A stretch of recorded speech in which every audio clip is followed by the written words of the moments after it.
اپنے ہسبینڈ یا اپنی وائف، اپنے اسپاؤس کی کوالٹیز کی فہرست بنائیے، ان کوالٹیز کی فہرست بنائیے جس کا آپ نے آج تک شکر ادا نہیں کیا۔ ایک دن میرے پاس ایک صاحب آئے، انہوں نے کہا کہ میری بیوی بہت بولتی ہے اور اس کی وجہ سے میں بہت پریشان ہوں۔ انہوں نے کہا کہ میری بیوی کو سمجھائیے، وہ بیگم سے بھی سیشن ہونا تھا۔ میں نے کہا دیکھیں ان کو تو جو مجھے سمجھانا ہے وہ میں انہیں الگ سمجھاؤں گا، لیکن آپ کو جو مجھے سمجھانا ہے میں آپ کو سمجھا رہا ہوں، وہ آپ سمجھ لیجئے۔ تو وہ صاحب کہنے لگے نہیں میری بیوی بہت باتیں کرتی ہے تو اس کو سمجھائیں۔ تو میں نے کہا ٹھیک ہے، ان کو تو میں بعد میں سمجھاؤں گا جب وہ آئیں گی تو، لیکن ابھی آپ کو جو بات مجھے سمجھانی ہے وہ سمجھیے۔ تو انہوں نے کہا کیا بات ہے؟ میں نے کہا اگر آپ کی شادی کسی ایسی خاتون سے ہوئی ہوتی جو ڈمب ہوتی، گونگی ہوتی، اس کے منہ میں زبان نہ ہوتی، وہ اشاروں کی زبان میں بات کرتی، تو کیا ہوتا؟ تو حیرت سے میری طرف دیکھنے لگے، کہنے لگے کہ میں شادی ہی نہیں کرتا۔ پھر میں نے کہا اچھا یہ بتائیے، جو خاتون اللہ نے آپ کو دی ہے، اگر کسی بیماری کی وجہ سے اس کی سپیکنگ ختم ہو جائے اور وہ اشاروں میں بات کرنے لگے تو آپ کیسا محسوس کریں گے؟ تو اب ان کو سمجھ آیا۔ میں نے کہا دیکھیں یہ اس بات پہ ناراض نہ ہوں کہ یہ زیادہ بولتی ہے، اس بات کا شکر ادا کیجئے کہ یہ بولتی ہے۔ تو پھر خاتون کو، لیکن میں نے یہ نہیں سمجھایا، خاتون کو کچھ اور بات سمجھائی تھی، لیکن ابھی پوائنٹ یہ ہے کہ شکر ادا کرنے کی جو بات ہے نا وہ سمجھنے کی ضرورت ہے۔ ایک خاتون میرے پاس آئیں، انہوں نے کہا کہ میرے ہسبینڈ کا ایک مسئلہ ہے کہ انہیں ہر چیز میں کیڑے نکالنے کی عادت ہے۔ تو میں نے کہا بھئی آپ ہر چیز کی اچھی طرح صفائی کر لیا کریں، کہیں بھی کیڑے نہ نکلیں تاکہ۔ انہوں نے کہا نہیں وہ تو ہر بات میں غلطیاں نکالتے ہیں۔ میں نے کہا اچھا آپ یہ کہہ رہی ہیں کہ غلطیاں نکالتے ہیں؟ تو وہ بہت پریشان تھیں کہ وہ مجھے چھوٹی چھوٹی باتوں پہ ٹوکتے رہتے ہیں۔ اب ان خاتون سے میں نے یہ کہا کہ ٹھیک ہے ان صاحب سے تو ملاقات ہوگی تو ان سے جو مجھے کہنا ہے وہ میں ضرور کہوں گا انشاءاللہ، لیکن ابھی آپ کو جو مجھے کہنا ہے وہ سمجھ لیں۔ انہوں نے کہا مجھے کیا آپ سمجھا رہے ہیں؟ میں نے کہا وہ میں آپ کو سمجھا رہا ہوں۔ ان خاتون کو میں نے کہا کہ امیجن کریں کہ اگر آپ کے شوہر بلائنڈ ہوتے، نابینا ہوتے، تو آپ کو کیسا لگتا؟ کیونکہ پھر کوئی کیڑا نہیں، انہیں نظر ہی نہیں آتا، کوئی عیب ہی نظر نہیں آتا، بالکل بلائنڈ ہے، اور بس وہ جیسے چھڑی سے چلتے ہیں اور ایسے ہاتھوں سے، مطلب ان کو کچھ نظر ہی نہیں آتا، تو آپ کی لائف کیسی ہوتی؟ عجیب سا انہیں لگا، پریشان ہو گئی اس بات پر۔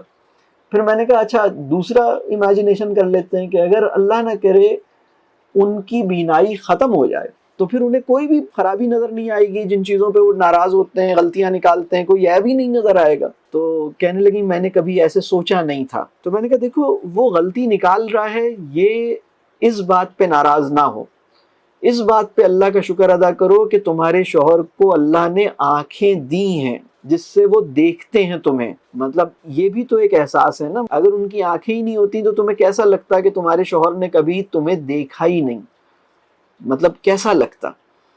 تو یہ جیسے چیزوں کو سمجھنے والی بات ہے۔ شکر ادا کرنے کی نا، مطلب اللہ کا شکر ادا کیجئے۔ شکر کہاں سے شروع ہو نا؟ ہسبینڈ وائف کا سب سے پہلا شکر یہ ہو کہ اللہ کا شکر کہ میری شادی ہو گئی، اللہ کا شکر ہے کہ میرا ایک شریک حیات ہے، اللہ کا شکر ہے کہ میرا شریک حیات ابھی تک زندہ ہے، اللہ کا شکر ہے کہ میرا شریک حیات مسلمان ہے، اللہ کا شکر ہے کہ میرا شریک حیات اگر اس کے ہاتھ پاؤں ٹھیک ہیں تو یہ بھی ایک اللہ کا شکر ہے۔ مطلب اللہ کا شکر ان چیزوں پہ ادا کیجئے۔ اگر صحت موجود ہے اس پہ شکر ادا کیجئے، اگر وہ بولتا ہے تو اس پہ شکر ادا کیجئے۔ کسی نے کہا کہ بھائی وہ میرے شوہر جو ہے نا وہ چھوٹی چھوٹی چیزوں پہ بولتے رہتے ہیں، تو ٹھیک ہے وہ غلط کرتے ہیں، چھوٹی چھوٹی چیزوں پہ نہیں بولنا چاہیے، لیکن بات یہ ہے کہ آپ ان کے لیے بہت اہم ہیں، آپ کی ہر بات کو وہ بہت فیل کرتے ہیں، آپ کی چھوٹی چھوٹی باتوں، مطلب آپ کی ہر چیز میں انوالو ہونا چاہتے ہیں، تو یہ ان کا انداز ہے۔ کبھی کبھی نا ہمیں اپنے شریک حیات کا بگڑا ہوا انداز محبت بھی سمجھنے کی ضرورت ہوتی ہے۔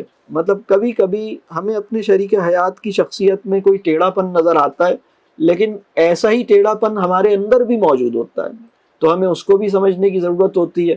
تو یہ نہ سمجھیں کہ صرف اس میں ٹیڑھ ہے، یہ بھی سمجھیں کہ کچھ ٹیڑھ میرے اندر بھی ہوگی، تو چلو مطلب ٹیڑھے آدمی کے لیے ٹیڑھا آدمی اللہ نے دے دیا، کوئی بات نہیں، مطلب صحیح ہے، ہم دونوں ہی ٹیڑھے ہیں، چلو اللہ مالک ہے، لیکن قبول کر لیں، مطلب تم جیسے بھی ہو بس اپنے ہو، ہم دونوں ایک دوسرے کے ہیں۔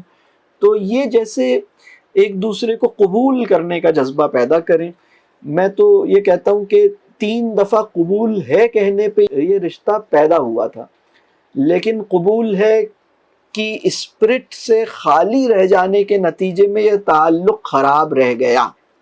یعنی جب ہم اپنے اسپاؤس کو ایکسیپٹ کرتے ہیں اور اون کرتے ہیں نا انکنڈیشنلی، ہم کہتے ہیں کہ بھائی تم جیسے بھی ہو مجھے قبول ہو، تو تمہاری کمزوریاں بھی مجھے قبول ہیں، تمہاری اچھائیاں بھی مجھے قبول ہیں، تم مجھے اپنی خامی اور خوبی کے ساتھ قبول ہو، I own you as you are, تو پھر یہ رشتہ خوبصورت بنتا ہے۔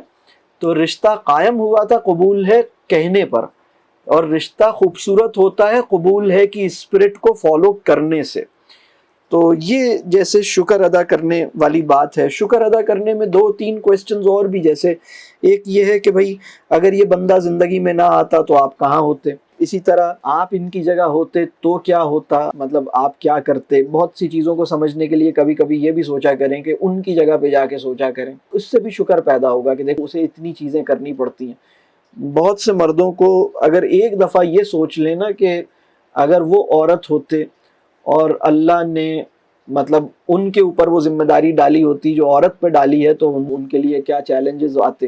اور عورتوں کو یہ سوچنا چاہیے کہ مردوں کو جو اللہ نے ذمہ داریاں ڈالی ہیں یا جو چیلنجز انہیں دیے ہیں اگر ان کو ملتے تو وہ کیا ہوتا، تو شکر پیدا ہوگا۔